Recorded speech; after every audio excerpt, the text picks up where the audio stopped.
Le 16e jour, Marcus reprit la route de beau matin pour marcher le plus possible avant que le soleil ne soit trop chaud. Il avait revêtu la robe du désert que le vieux monsieur lui avait donnée la veille.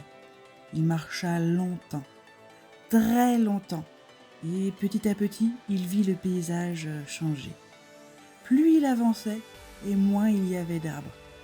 Il finit par ne plus y en avoir du tout. Quand il arriva en haut d'une colline de sable doré et chaud, le spectacle qui s'offrait lui coupa le souffle. Devant lui s'étalait à perte de vue un désert immense et vallonné de dunes et balayé par un vent chaud. Marcus savait qu'il venait d'atteindre le désert de Namibie, l'un des plus vieux déserts du monde.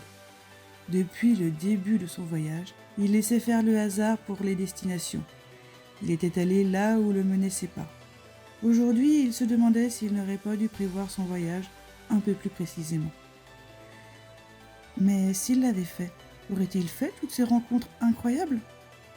Le jeune lapin décida de continuer le chemin qui semblait être fait pour lui. Même s'il n'en avait pas conscience, il continua donc son chemin dans le désert. Et il n'y avait pas d'arbres, pas d'animaux. Enfin, pas d'animaux osant se promener comme ça en plein soleil. Il finit par faire une pause à l'ombre d'un grand rocher pour boire un peu d'eau et manger un morceau. Il se reposa autant qu'il put pour ne pas marcher quand le soleil était haut dans le ciel.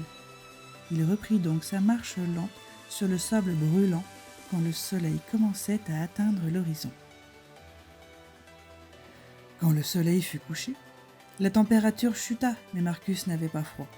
Il était concentré sur ses pas et ses petites pattes qui commençaient à être bien fatiguées.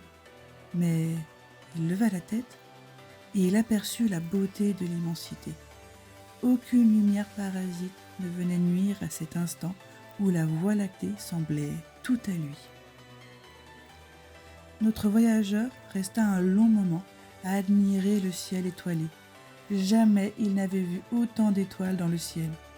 Soudain, une étoile s'alluma sous ses yeux.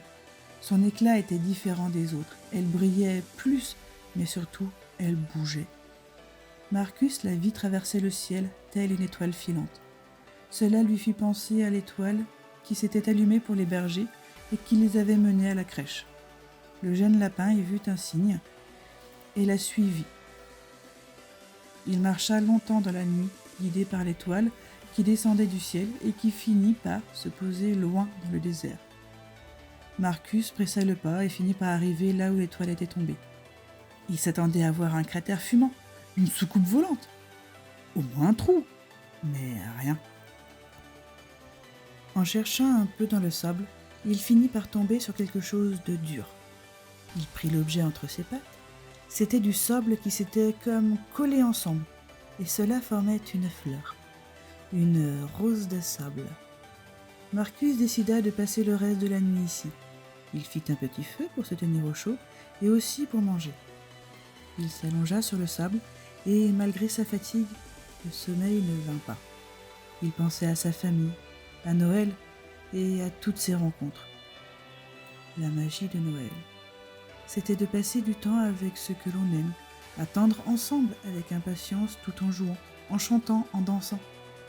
Il commençait à avoir la réponse à sa question, mais il sentait au fond de lui-même que son voyage n'était pas fini, qu'il n'était pas encore temps de rentrer chez lui. C'est sous une pluie d'étoiles filantes que Marcus finit par s'endormir, sa rose de sable tout contre son cœur.